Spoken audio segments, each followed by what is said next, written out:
ভাই আসসালামু আলাইকুম। ওয়ালাইকুম আসসালাম। আপনি এই নির্জন মুহূর্তে, এই নির্জন প্রহরে এখানে কি করিতেছেন? আমি নীলফামারী সরকারি কলেজের একটা থাকা স্থানে নির্জন প্রহরে বসে আছি। 2024 সাল আমাদের জীবন থেকে চলে যাচ্ছে। জি ভাই। আমি নির্জন স্থানে এসেছি। আমার 2024 সালের আমার যে খারাপ কাজ করছি, তো একটা খারাপ কাজ করেছি এবং যে সকল পাপ পূর্ণতা অপসংস্কৃতি সবগুলোকে আমি মুক্ত বাতাসে, মুক্ত হাওয়ায়, ফাঁকা জায়গায় এসে সব কিছুকে ফেলে দিয়ে নতুনকে আঁকড়ে ধরে আমি 2025 সালের দিকে ধাবিত হতে যাচ্ছি। এজন্য আমি এই জায়গায় আসছি। আর আমি আমার এই ধাবিত হওয়ার সাথে সাথে আমি সবাইকে অনুরোধ করি, বাংলার প্রতিটি মানুষকে অনুরোধ করি, আপনারা 2024-এ যে অপসংস্কৃতি অপকর্মের দিকে ধাবিত ছিলেন, সব কিছুকে ভুলে গিয়ে 2025-এ নতুনের দিকে আপনারা সবাই ধাবিত হন, নতুন করে জীবন শুরু করুন। আর আমার বিশেষ করে আরেকটা কথা বলা হলো বাংলার যে মেয়েদেরকে নিয়ে। আর আমাদের তো ডিজিটাল বাংলাদেশ অলরেডি তৈরি হয়ে গেছে, কিন্তু ডিজিটাল বাংলাদেশের সাথে সাথে আমরা মানুষেরা ডিজিটাল হয়েছি, কিন্তু এমন ডিজিটাল হয়েছি যে আমরা অপসংস্কৃতির দিকে ঝুঁকে আছি। বিশেষ করে কিছু ঘরের মেয়ে আছে, যেই ঘরে বাবা মা, মেয়ে, ভাই বোন সবাই সমান।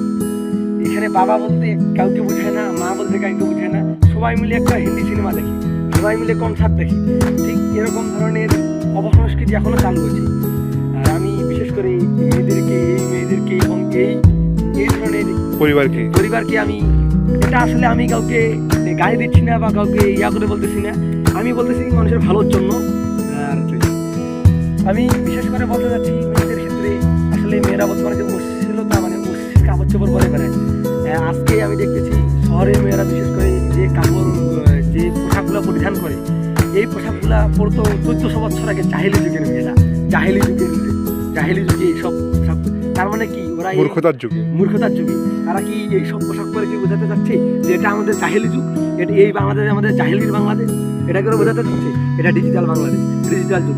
সব কাপড় চোপড় থাকবে ডিজিটাল কাপড়। মানে কি, যেখানে কাপড়ের দাম কম বাংলাদেশে, সেখানে আমাদের পূর্ণাঙ্গ শরীর ঢাকা থাকবে, ইসলামিক শরীরে কাপড় চোপড় হবে, সেইখানে আমি দেখতেছি সেটা না হয়।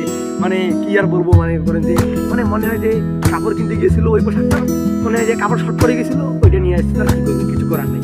এরকম দেখতেছি। আমি চাই এইসব থেকে আপনারা সরে থাকুন। বিশেষ করে যদি বাবা মারা খেয়াল রাখে এইসব সন্তানের প্রতি। আর সন্তান কেন, তার আসলে কি সে বাবার কি টাকার অভাব, না দোকানে কাপড়ের অভাব, না বাংলাদেশে কাপড়ের অভাব, বাংলাদেশে গার্মেন্টসের অভাব? কোনো অভাব নেই। তাহলে কেন এই মেয়েরা আজকে এইসব পোশাক পরে বের হবে? আমি চাই আপনারা, আর বিশেষ করে দেখতেছি এই যে শহরের মেয়েদের, বিশেষ করে গ্রামের মেয়েও অভ্যাস খারাপ, বিভিন্ন ধরনের অপসংস্কৃতির দিকে তারা ঝুঁকে আছে এসব। আর বিশেষ করে রিলেশন একটা হারাম জিনিস। আর বর্তমানে বাংলাদেশে এমন একটা পরিস্থিতি সৃষ্টি হয়েছে, বিশেষ করে হারাম রিলেশন। আমার মনে হয় যদি বাংলাদেশে যদি নির্বাচন করা হয়, তাহলে মানে হারাম রিলেশনের ভোটটা সবচেয়ে বেশি হবে। আমি চাই এসব হারাম রিলেশন বাদ দিয়ে আজকের ছেলেমেয়েরা, আজকের যুব সমাজ যদি আমাদের হারাম রিলেশন বাদ দিয়ে যদি লেখাপড়ার দিকে ধাবিত হয়, আজকে যদি প্রত্যেকজন নিজ স্থান থেকে মনে করে যে আমি পারবো, তাহলে সে কেন পারবে না? আজকে সবাই যদি শিক্ষিত হয়, এই দেশ যে জায়গা থেকুক সে জায়গায় যদি নিজেকে শক্তিশালী করে এবং নিজেকে কঠোর পরিশ্রমের মাধ্যমে এগিয়ে নিয়ে যায়, তাহলে সব জায়গায়, সব ক্ষেত্রে বাংলাদেশ উন্নতির দিকে এগিয়ে যাবে আর ওই সব খারাপ অপকর্ম থেকে বিরত থাকবে।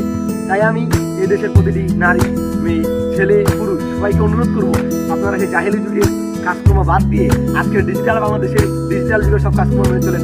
আর বিশেষ করে মেয়েরা, আপনারা রাস্তাঘাটে যে ছেলেদের সাথে পার্কে এসব বাদ দিয়ে ছেলেরা